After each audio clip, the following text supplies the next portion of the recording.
सब कुछ एमसी की मैं सोफिया आज मैं आपके सामने एक नई कहानी के साथ आई हूँ।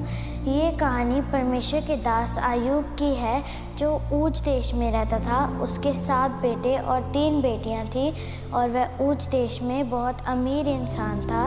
वह धर्मी भी था, इसलिए परमेश्वर ने उसको बहुत आशीष दी।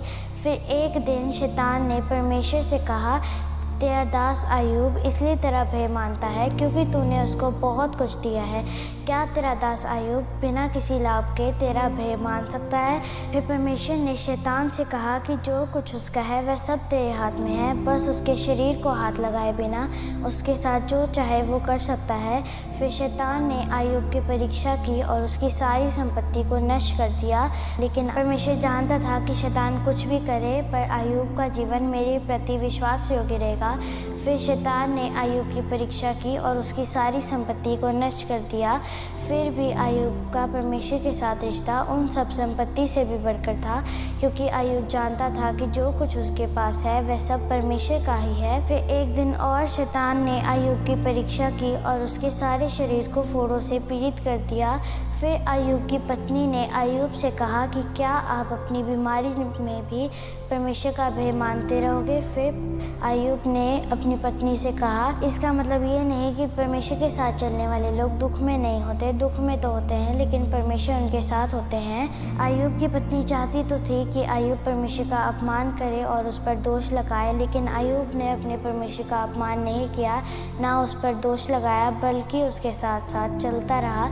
फिर अय्यूब के दोस्तों को पता चला कि अय्यूब बीमार है, तो वह उससे मिलने आए और उसे ऐसे सवाल करने लगे जो उसके विश्वास को कमज़ोर कर सकते थे।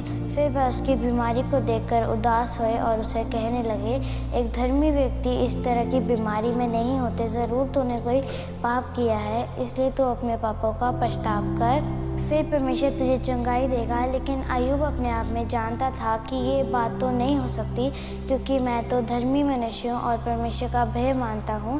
फिर वह अपने दोस्तों की बातें सुनकर उदास हुआ और फिर परमेश्वर ने उससे बातें की। आजमाए जीवन में बहुत से लोग आकर हमें परमेश्वर से अलग कर सकते हैं, हमें बुरा बोल सकते हैं, लेकिन यदि हम अपने काम में पवित्र हैं और परमेश्वर के साथ साथ चलते हैं तो परमेश्वर हमारी अगुवाई करते हैं और हमें हर एक मुश्किल से बचाते हैं। अय्यूब के दिन भले ही बुरे थे, लेकिन परमेश्वर उसके साथ थे और उसकी देखभाल करते थे।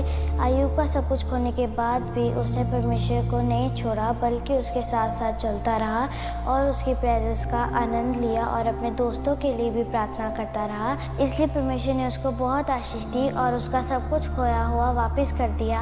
ये कहानी हमें ये सिखाती है कि एक सच्चे दास के जीवन में सिचुएशंस ऑपोजिट हो सकती हैं, लेकिन परमेश्वर उनके साथ होते हैं और उन्हें हर एक मुश्किल से बचाते हैं। इसलिए आइए हम सब परमेश्वर का भय मानें और बुराई से दूर रहें और अपने नेगेटिव टाइम्स में भी परमेश्वर पर आशा रखें और आशीष पाएं। आमीन। God bless you all. हम फिर मिलते हैं बाइबल के एक नई रेवलेशन के साथ।